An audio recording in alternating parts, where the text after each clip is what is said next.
news yesterday, but I want to bring in Mark almost straight away because I know you get away. Mark worked alongside me in our previous role at Sky. Mark, you came out yourself back in September 2014. Talk to me about how difficult that was for you, and just take me through what happened yesterday with Jake Daniels, because that was quite a revealing interview he gave. He said that he couldn't go for the rest of his career lying about being gay.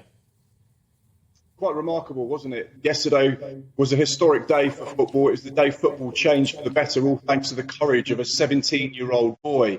I was just so proud. I was in awe of this young lad that took the mantle that, like you say, where we haven't seen a professional footballer come out for over 30 years. And for such a young lad who made his debut in the Championship at the weekend to be able to do so and feel that he could do so was just remarkable. I was in the closet for a long time and really struggled with my sexuality and battled with my mental health and found things really difficult. And it was only really when I got into my late 20s when I actually decided and felt more comfortable to talk about being gay, working in sport and in football. So for a young lad to do it at this age, it is just remarkable. I take my hat off to him.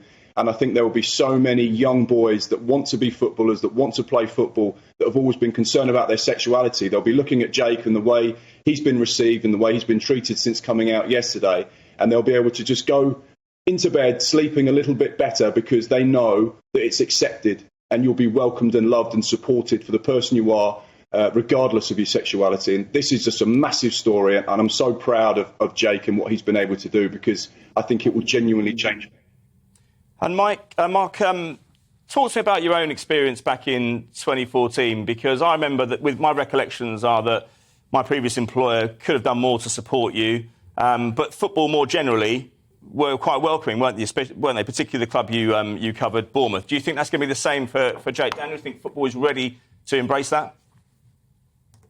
Absolutely. I think when you look at what's happened over the course of the last 24 hours or so, just before Jake came out, the support he's received on social media from so many footballers, so many football clubs.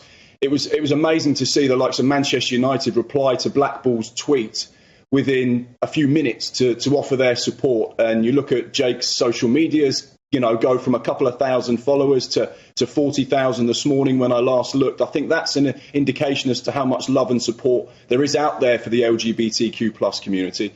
In terms of a personal thing, I really battled and struggled with my mental health when it came to coming out and talking about my sexuality. And obviously I did it in 2014, and it doesn't sound like that long ago, but things were so different back then. We didn't have a Rainbow Laces campaign. We didn't have a Football v Homophobia month. We didn't have all of these things that are happening now in terms of campaigns to raise awareness and educate people and talk about language and make people from the LGBTQ plus community feel safe within sport.